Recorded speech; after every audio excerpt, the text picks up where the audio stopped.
नमस्कार दोस्तों, मैं नितेश आप सभी का स्वागत करता हूं आपके अपने YouTube चैनल स्टडी पॉइंट में। इस वीडियो में हम 24 नवंबर 2021 के कुछ महत्वपूर्ण करंट अफेयर्स के क्वेश्चंस करेंगे। इससे पहले यदि वीडियो पसंद आए तो वीडियो को लाइक करें, शेयर करें, साथ ही साथ चैनल को सब्सक्राइब करना ना भूलें और बेल आइकन को प्रेस करें, जिससे कोई वीडियो अपलोड हो तो सबसे पहले नोटिफिकेशन आपको मिले। तो आइए शुरू करते हैं। भारतीय सेना निम्नलिखित में से किस देश की सेना के साथ छठे द्विवार्षिक प्रशिक्षण अभ्यास शक्ति का आयोजन कर रही है? फ्रांस, स्पेन, जर्मनी या इटली? तो देखो सर, ये अभ्यास शक्ति जो भारतीय सेना कर रही है, ये कर रही है फ्रांस के साथ। ओके, पूछा जा सकता है सर अभ्यास शक्ति किसके साथ हुआ है? किसके साथ होता है सर? फ्रांस के साथ। अच्छा, इस बार हो कहाँ रहा है? इस बार हो रहा है सर फ्रांस में, एक जगह है फ्रेजस के नाम से, फ्रेजस। तो ये हो रहा है फ्रांस में, फ्रेजस। ओके, फ्रांस के साथ हम और युद्धाभ्यास करते हैं, बिल्कुल करते हैं। और एक हवाई युद्धाभ्यास हम करते हैं फ्रांस के साथ, जिसका नाम है गरुड़। गरुड़। एक करते हैं सर समुद्री युद्धाभ्यास, जिसका नाम है वरुड़। ओके, और क्या करते हैं? अभी हमने पिछले साल करा है फ्रांस के साथ डिजर्ट नाइट, डिजर्ट नाइट युद्धाभ्यास। ओके, देखो डिजर्ट नाइट को डिजर्ट वॉरियर से कंफ्यूज मत करना। डिजर्ट एक वॉरियर होता है। डिजर्ट वॉरियर जो है ना, ये हम करते हैं इजिप्ट के साथ। ये कंफ्यूज नहीं होना है सर। डिजर्ट वॉरियर की बात करें तो इजिप्ट, ठीक है। डिजर्ट नाइट होती है किसके साथ? ये होती है सर फ्रांस के साथ। ओके, कंफ्यूजन नहीं होना चाहिए। ओके, अगला। हाइब्रिड मोड में राष्ट्रव्यापी AHDF KCC अभियान किसने शुरू किया है? पुरुषोत्तम रूपाला, नरेंद्र मोदी, निर्मला सीतारमण या अमित शाह? ओके, तो देखो सर, इस क्वेश्चन को आसान बनाते हैं। ऐसे क्वेश्चन आजकल ट्रेंड में, ऐसे ही क्वेश्चन पूछे जा रहे हैं सर। देखो, राष्ट्रव्यापी यानी पूरे भारतवर्ष में, यानी पूरे राष्ट्र में। AHDF क्या है? AHDF है सर अपना पशु मंत्रालय। ओके, जो पशु मंत्रालय है वही AHDF है। देखो कैसे, क्या होता है? AH यानी कि animal husbandry, animal husbandry. D से क्या होगा? डेयरी। और F से क्या होगा? फिशरीज। ओके, यानी एनिमल हस्बेंड्री, डेयरी, फिशरीज, यानी पशु मंत्रालय को अगर थोड़ा आधुनिक तरीके से बोलना हो तो क्या बोला जाएगा sir? AHDF, animal husbandry, dairy, fisheries. ठीक है, तो ये शुरू। KCC क्या है? KCC, KCC सबको पता है सर, किसान क्रेडिट योजना कार्ड, सॉरी, किसान credit card, credit card. Okay, तो पशु मंत्रालय ने किसान क्रेडिट कार्ड योजना जो लॉन्च किया है, किसने लॉन्च करेगा? तो स्वाभाविक सी बात है, जो पशु मंत्री हैं, तो पशु मंत्री अभी कौन है? पुरुषोत्तम रूपाला। तो AHDF KCC किसने लॉन्च करा है सर? पुरुषोत्तम रूपाला ने। ओके, अच्छा देखो, ये किसान क्रेडिट कार्ड में क्या होता है सर? किसान क्रेडिट कार्ड में जो होता है, वो प्रत्येक किसान को जो लोन लेना चाहता है, जो क्रेडिट कार्ड बनवाता है सर, उसको 3 लाख तक का लोन मिलता है। यानी क्रेडिट कार्ड में 3 लाख रुपए मिलेगा, जिसमें से 1.6 लाख रुपए जो होता है सर, वो गारंटी फ्री होता है। मतलब इसके लिए आपको कुछ रखना नहीं पड़ता, कोई पेपर, कोई वो चीजें रखनी नहीं होती। ठीक है, कोई प्रोडक्ट या कोई वस्तु इसके लिए आपको रखनी नहीं पड़ती। 1.6 लाख गारंटी फ्री होता है। गवर्नमेंट, सेंट्रल गवर्नमेंट की योजना है, यानी केंद्र सरकार की ये योजना है सर। ओके, 3 लाख रुपए तक आपको मिलते हैं। अगला, हाल ही में निम्नलिखित में से किसने टेक न्यू @75 का उद्घाटन किया है? पीयूष गोयल, नितिन गडकरी, जितेंद्र सिंह या हरदीप सिंह पुरी? ठीक है, तो देखो सर, ये टेक न्यू @75 का उद्घाटन करा है सर जितेंद्र सिंह ने, डॉक्टर जितेंद्र सिंह ने। ठीक है, देखो ये बेसिकली @75 क्यों है? 75 इसलिए सर, पहला रीजन 2022 में हम अपनी आजादी का 75वां साल मनाएंगे। ठीक है, तो पहला रीजन ये हुआ। दूसरा है सर, इस प्रोग्राम के कारण, इस प्रोग्राम से मतलब क्या होगा? STI हब खुलेंगे 75 STI हब भी खुल रहे हैं। ठीक है, अब आप पूछोगे सर STI हब क्या हो? STI हब होता है sir science and technology innovation hub, science and technology innovation hub. 75 खोले जाएंगे सर इस प्रोग्राम के तहत। ठीक है, लेकिन ये क्या होगा? सिर्फ SC एंड ST कम्युनिटी के लिए होगा सर। SC और ST कम्युनिटी के लिए ये खोले जाएंगे। ओके, तो टेक न्यू क्या होगा, 75 science and technology innovation hub खोले जाएंगे SC/ST कम्युनिटी के लिए। ओके, जिसका उद्घाटन कराया हमारे साइंस एंड टेक्नोलॉजी मिनिस्टर ने। कौन है ये? डॉक्टर जितेंद्र सिंह। ओके, अगला, निम्नलिखित में से कौन सा भारतीय नौसेना जहाज अंडमान सागर में भारत, सिंगापुर और थाईलैंड त्रिपक्षीय समुद्री अभ्यास सिटमैक्स 21 के तीसरे संस्करण में भाग ले रहा है? INS कदम, INS कोरा, INS करमुक या INS खुकरी? ठीक है, तो देखो सर, ये सिटमैक्स यानी नाम से ही क्लियर है सर, क्या नाम है? सिटमैक्स। ओके, सिटमैक्स यानी सिंगापुर, थाईलैंड और इंडिया। ठीक है, सिंगापुर, थाईलैंड, इंडिया। ठीक है, तो भारत, सिंगापुर और थाईलैंड का जो त्रिपक्षीय युद्धाभ्यास हुआ, इसमें भाग लिया है सर हमारा जहाज INS करमुक। ठीक है, ये देखना, मेड इन इंडिया जहाज है, हमारी अपनी जहाज है सर, इसको हमने ही बनाया है। ओके, INS करमुक। ये तीसरी बार हुआ है, थर्ड टाइम्स। 2019 में हुआ था सर पहली बार, ये तीनों देशों को मिलकर त्रिपक्षीय समुद्री अभ्यास। ओके, ये देखो लोकेशन इंपॉर्टेंट होती है। लोकेशन कहाँ है इस बार की? अंडमान सागर में। ठीक है, तो ये लोकेशन इंपॉर्टेंट होती है सर। इस बार कहाँ हुआ है? अंडमान सागर में। ओके, अगला, केंद्रीय वाणिज्य, उद्योग, खाद्य और सार्वजनिक वितरण मंत्री पीयूष गोयल ने निम्नलिखित में से किस राज्य में भारत का पहला खाद्य सुरक्षा संग्रहालय लॉन्च किया है? तमिलनाडु, कर्नाटक, आंध्र प्रदेश या केरल? ओके, देखो सर, क्या है? केंद्रीय वाणिज्य, उद्योग, खाद्य और सार्वजनिक वितरण मंत्री, देखो इनकी पीयूष गोयल। देखो पीयूष गोयल साहब के पास एक और मंत्रालय है जिसको बोलते हो सर कपड़ा मंत्रालय। ठीक है, तो एक कपड़ा मंत्रालय भी है इन्हीं के पास सर, पीयूष गोयल साहब के पास। तो ये भारत का पहला खाद्य सुरक्षा संग्रहालय कहाँ लॉन्च किया? देखो बेसिकली क्या है, हमारे देश में जब हमारा देश आज़ाद हुआ था तब तो खाद्यान्न की कमी थी और हम दूसरे देशों पर निर्भर थे खाद्यान्न के लिए। ओके, अब हम आत्मनिर्भरता की ओर बढ़ रहे हैं और उसी का एक जीता जागता उदाहरण है फूड सिक्योरिटी म्यूजियम। हमारा पहला फूड सिक्योरिटी म्यूजियम यानी खाद्य सुरक्षा संग्रहालय लॉन्च हुआ है। कहाँ लॉन्च हुआ है सर? ये हुआ है तमिलनाडु में। ओके, तमिलनाडु के बेसिकली कहाँ पे? तंजावुर में। पहले इसको तंजौर कहते थे, ठीक है, अब इसका नाम बदल के हो गया है तंजावुर। ठीक है, तो ये कहाँ लॉन्च हुआ है सर? तंजावुर में। ठीक है, देखो तंजावुर और किस लिए फेमस है? तो तंजावुर में है सर एक बृहदेश्वर मंदिर, जो कि यूनेस्को की वर्ल्ड हेरिटेज साइट भी है, बृहदेश्वर मंदिर। ठीक है, इसके लिए भी फेमस है, ये वर्ल्ड हेरिटेज साइट है यानी विश्व विरासत है, विश्व विरासत में यूनेस्को में शामिल है सब बृहदेश्वर मंदिर। इस ये भी कहाँ है? तंजावुर, तमिलनाडु में, इसलिए भी तंजावुर क्या है? फेमस है। ओके, देखो तंजौर में अभी एक GI टैग भी मिला है तमिलनाडु को। क्या हुआ है सर? तंजौर निटी वर्क्स बोलते हैं उसको, तंजौर निटी वर्क्स। ठीक है, इसके लिए इसको मिला है सर GI टैग। ओके, देखो और क्या क्या और भी तमिलनाडु को मिले हैं सर GI टैग। जैसे एक अभी न्यूज में काफी था, करूपुर कलमकारी पेंटिंग, करूपुर कलमकारी पेंटिंग, इसको भी मिला है सर GI टैग, ये भी तमिलनाडु है।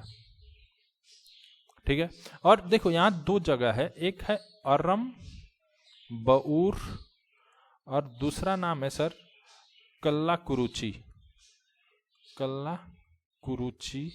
देखो यहाँ पे लकड़ी का नक्काशी होता है, लकड़ी की कारीगरी होती है, लकड़ी की नक्काशी होती है। ठीक है, इनको भी मिला है सर GI टैग।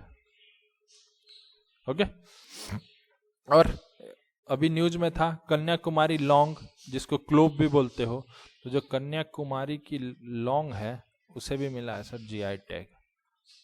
कन्याकुमारी की लौंग है, इसको मिला है सर GI टैग, जिसको क्लोव्स बोलते हो सर इंग्लिश में। ओके, देखो यहीं का है तमिलनाडु का एक कांचीपुरम मंदिर, कांचीपुरम मंदिर, जो यूनेस्को की संभावित सूची में है विश्व धरोहर के। ये हो सकता है अगला विश्व धरोहर में इसका नाम आ जाए, क्योंकि ये है उसकी संभावित सूची। ओके, अभी तमिलनाडु में देखो एक त्योहार मनाया गया है, पूछा जाता है सर आदिपुरम, आदिपुरम त्योहार अभी तमिलनाडु में मनाया जाता है। पूछा जा सकता है सर आदिपुरम किस राज्य का त्योहार है? तो किसका होगा सर? तमिलनाडु का। ओके।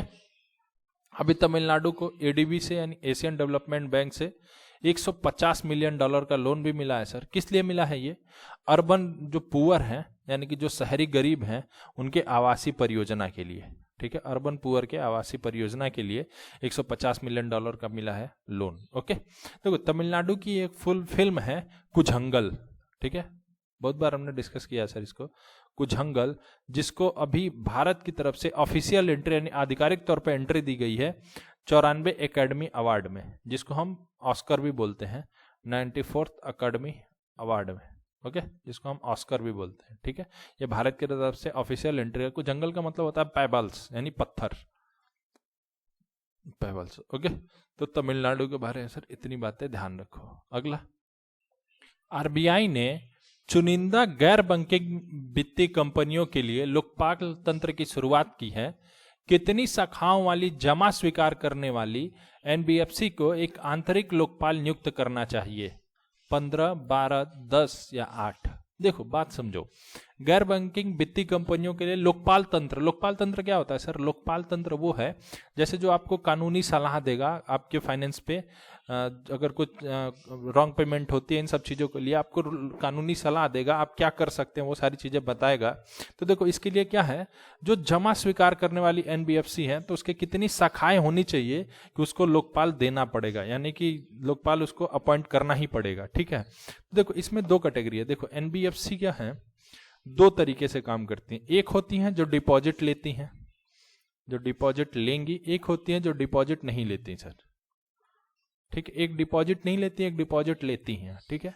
तो जो जमा स्वीकार करेगी यानी डिपॉजिट लेगी, उसकी यदि 10 या 10 से अधिक शाखा है तब उसको क्या लोकपाल नियुक्त करना होगा, ठीक है। क्या है, 10 या 10 से अधिक शाखा होगा सर तो उसको लोकपाल नियुक्त करना होगा, ठीक है। और जो डिपॉजिट नहीं लेती हैं उस केस में क्या होगा, उसकी 5,000 करोड़ की अगर एसेट हो जाएगी, अगर उसकी एसेट की वैल्यू 5,000 करोड़ हो जाएगी तो इसे भी लोकपाल नियुक्त करना पड़ेगा, ठीक है। इसमें 5,000 करोड़ कोई वैल्यू नहीं है सर, इसमें सिर्फ इतना, अगर इसकी शाखाएं 10 या 10 से अधिक हैं तो लोकपाल नियुक्त करना होगा। इसमें 5,000 करोड़ से ऊपर का एसेट हुआ तो इनको लोकपाल नियुक्त करना होगा, ओके। अगला, उत्तराखंड के निम्नलिखित में से किस जिले में 2 एकड़ में फैली और घास की 90 प्रजातियों वाली एक घास संरक्षिका का उद्घाटन किया गया है? अल्मोड़ा, देहरादून, पिथौरागढ़ या रुद्रप्रयाग? तो देखो सर, जो उत्तराखंड में है ना 90 प्रजातियों वाली जो भारत की पहली घास संरक्षिका यानी कि जो ग्रास कंजर्वेटरी हुआ है, इसका उद्घाटन हुआ है, ये हुआ है बेसिकली रानीखेत में, ठीक है, रानीखेत। और रानीखेत पड़ता है सर अल्मोड़ा डिस्ट्रिक्ट में, और अल्मोड़ा पड़ता है सर कहाँ, उत्तराखंड में, ओके। तो कहाँ हुआ है सर, अल्मोड़ा में, ओके। बेसिकली किस जगह पे, तो रानीखेत में। देखो घास ऐसा नहीं है इंपॉर्टेंट नहीं है सर, घास लोग समझते हैं ऐसे ही है, घास की बहुत इंपॉर्टेंस है सर। घास जमीन को बांध के रखती है, ठीक है। कई तरह के पशुओं की चारा होता है सर घास, कई प्रकार की औषधियाँ बनाई जाती हैं सर अगर अलग अलग प्रजातियों के घास से, ठीक है।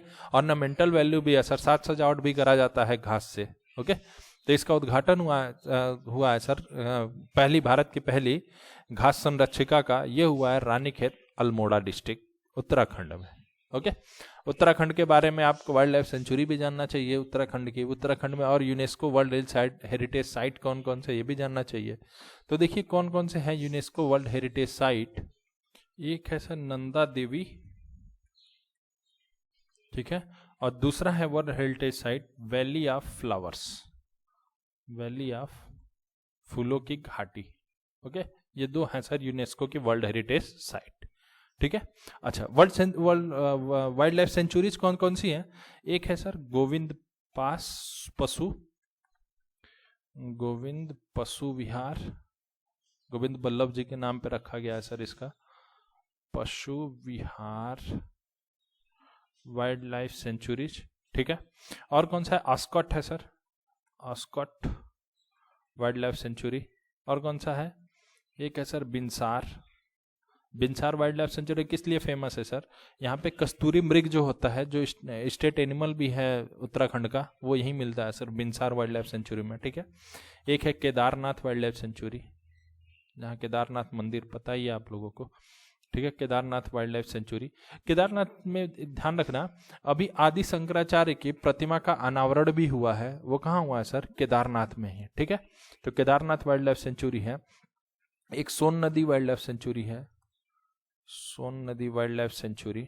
ठीक है, फिर पूछा जाता है एग्जाम में Nandaur, Nandaur wildlife sanctuary, ये कहाँ है? ये भी है सर उत्तराखंड में। ठीक है, टाइगर रिजर्व भी है, काफी पूछा जाता है। Jim Corbett, Jim Corbett tiger reserve Uttarakhand. ठीक है, एक राजा जी है, राजा जी टाइगर रिजर्व। ओके, तो ये सारी चीजें आपको उत्तराखंड के बारे में पता होनी चाहिए। अगला, उस्मान खान सिनवारी ने टेस्ट क्रिकेट से संन्यास की घोषणा की है, वह निम्नलिखित में से किस देश से संबंधित है? पाकिस्तान, भारत, अफ्रीका या वेस्ट इंडीज?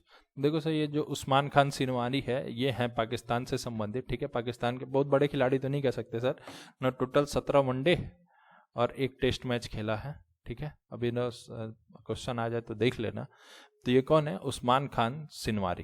ठीक है, पाकिस्तान की बात करें तो पाकिस्तान की कैपिटल यानी राजधानी इस्लामाबाद। ठीक है, प्रधानमंत्री कौन है? इमरान खान। इनके पार्टी का नाम है sir PTI, Pakistan Tehreek Insaf. Okay, और यहाँ के राष्ट्रपति हैं अभी आरिफ अलवी, आरिफ अलवी। ओके, अगला, निम्नलिखित में से किसने तमिलनाडु सरकार द्वारा स्थापित थुया तमिज पत्रलर पुरस्कार जीता है?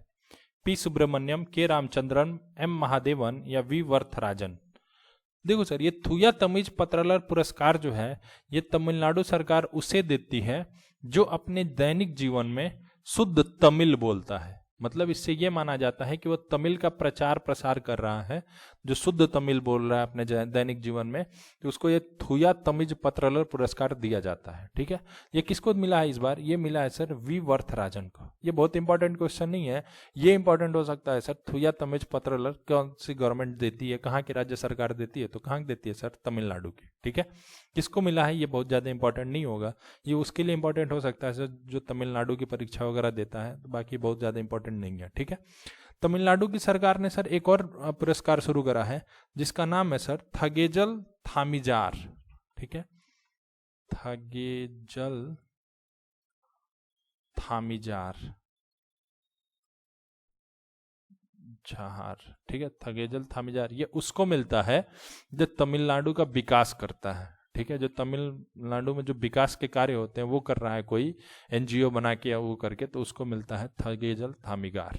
ओके, तो तमिलनाडु में अभी 38वां जिला बना है हाल ही में, 38th डिस्ट्रिक्ट। इसका क्या नाम है सर? माइलादुतुराई, माइलादुतुराई। ये 38वां जिला बना है सर तमिलनाडु में। ठीक है, भारत का 51वां टाइगर रिजर्व भी बना है तमिलनाडु में। क्या नाम है सर? 51st यानी 51 नंबर का टाइगर रिजर्व कौन सा बना है सर? मंगमल्लई श्री विल्लुपुत्तूर, मंगमल्लई श्री विल्लुपुत्तूर, ओके, ये बना 51वां। देखो तमिलनाडु में ही अभी न्यूज में था काफी, कोवलम बीच है, कोवलम, कोलम बीच, इसको मिला है sir blue flag certificate, blue flag certificate. Okay, और क्या हुआ सर? तमिलनाडु के बगल में देखोगे एक और मिला है सर इडेन, पुडुचेरी का बीच है सर, इडेन बीच नाम है, पुडुचेरी में है सर, इसको भी मिला है ब्लू फ्लैग सर्टिफिकेट। ठीक है, तमिलनाडु की गवर्नमेंट ने 2 पोर्टल लॉन्च किया है, कौन कौन सा? कई बार डिस्कस किया है सर, ई मुनेत्रम, ओके, और दूसरा IT ननबन, ननबन, ये 2 पोर्टल लॉन्च करा है सर तमिलनाडु ने। ओके, अगला, हाल ही में संयुक्त राष्ट्र ने निम्नलिखित में से किसे भारत में अपना रेजिडेंट कोऑर्डिनेटर नियुक्त किया है? जेफ सेच, पॉल रोमर, डेव ब्रेट या सोम्बी शार्प? देखो सर, संयुक्त राष्ट्र ने भारत में अपना जो रेजिडेंट कोऑर्डिनेटर नियुक्त करा है वो नियुक्त करा है सर सोम्बी शार्प को। यह एक अमेरिकन व्यक्ति हैं। ठीक है। देखो जितने भी बड़े देश होते हैं ना, वहां पे संयुक्त राष्ट्र अपना कोऑर्डिनेटर नियुक्त करता है, जिसको बोलते हैं हिंदी में निवासी समन्वयक। मतलब वो देख रेख करता रहता है क्या चल रहा है क्या नहीं चल रहा है, वो चीजें नियुक्त की जाती हैं संयुक्त राष्ट्र के द्वारा। बेसिकली इनका जो नियुक्ति होता है ना, वो संयुक्त राष्ट्र के महासचिव करते हैं। तो अभी भारत में जो रेजिडेंट कोऑर्डिनेटर नियुक्त हुए हैं वो हुए हैं सोम्बी शार्प, ये एक अमेरिकन है। ठीक है। संयुक्त राष्ट्र के अभी महासचिव कौन है? तो संयुक्त राष्ट्र के महासचिव हैं एंटोनियो गुटेरिस। एंटोनियो गुटेरिस। ओके, ठीक है। तो ये नियुक्त किए हैं इनको सोम्बी शार्प को। ठीक है। अच्छा, संयुक्त राष्ट्र में अभी अपना राजदूत कौन है? संयुक्त राष्ट्र में अपने राजदूत हैं अभी टीएस त्रिमूर्ति। ओके, अगला। पीएम मोदी ने निम्नलिखित में से किस जिले में पूर्वांचल एक्सप्रेसवे का उद्घाटन करने के लिए उत्तर प्रदेश का दौरा किया? श्रावस्ती, सुल्तानपुर, सीतापुर या सिद्धार्थनगर? तो देखो सर, बेसिकली जो पूर्वांचल एक्सप्रेसवे है, इससे 3 या 4 क्वेश्चन पूछे जा सकते हैं। जैसे पहला, ये किसकी लंबाई कितनी है पूर्वांचल एक्सप्रेसवे की? तो ये है 341 किलोमीटर। ओके। दूसरा पूछा जा सकता है सर, ये जो एक्सप्रेसवे है ये कहाँ से कहाँ तक है? तो ये है लखनऊ से गाजीपुर, अंबेडकर नगर, मऊ, ये सब होते हुए, सुल्तानपुर होते हुए ये आएगी गाजीपुर तक। तो गाजीपुर से लखनऊ बोले या लखनऊ से गाजीपुर, ये है। ठीक है। तीसरा पूछा जा सकता है सर, इसको बनाने में खर्च कितना आया? इसको बनाने में खर्च आया सर 22,500 करोड़। ठीक है। चौथा पूछा जा सकता है सर, इस पे जो पट्टी बनी हुई है, पट्टी बनी है सर जिसपे इमरजेंसी लैंडिंग हो सकती है हवाई जहाजों जो लड़ाकू विमान है उनकी इमरजेंसी के टाइम में, इसकी लंबाई कितनी है? तो ये जो इमरजेंसी पट्टी बनी हुई है जिसपे इमरजेंसी लैंडिंग हो सकती है, इसकी लंबाई है सर 3.2 किलोमीटर। ठीक है। और अब 5वां क्वेश्चन बन सकता है सर, ये इस पूर्वांचल एक्सप्रेसवे का उद्घाटन किस जिले में हुआ है? ठीक है। तो ये हुआ है सर सुल्तानपुर में। ठीक है। तो प्रधानमंत्री मोदी ने कहा इसका उद्घाटन करा है सर सुल्तानपुर में। ओके। तो इस वीडियो में इतना ही। वीडियो पसंद आए तो लाइक करें, शेयर करें, साथ ही साथ चैनल को सब्सक्राइब करना ना भूलें और बेल आइकन को प्रेस करें जिससे कोई वीडियो अपलोड हो तो सबसे पहले नोटिफिकेशन आपको मिले। जय हिंद।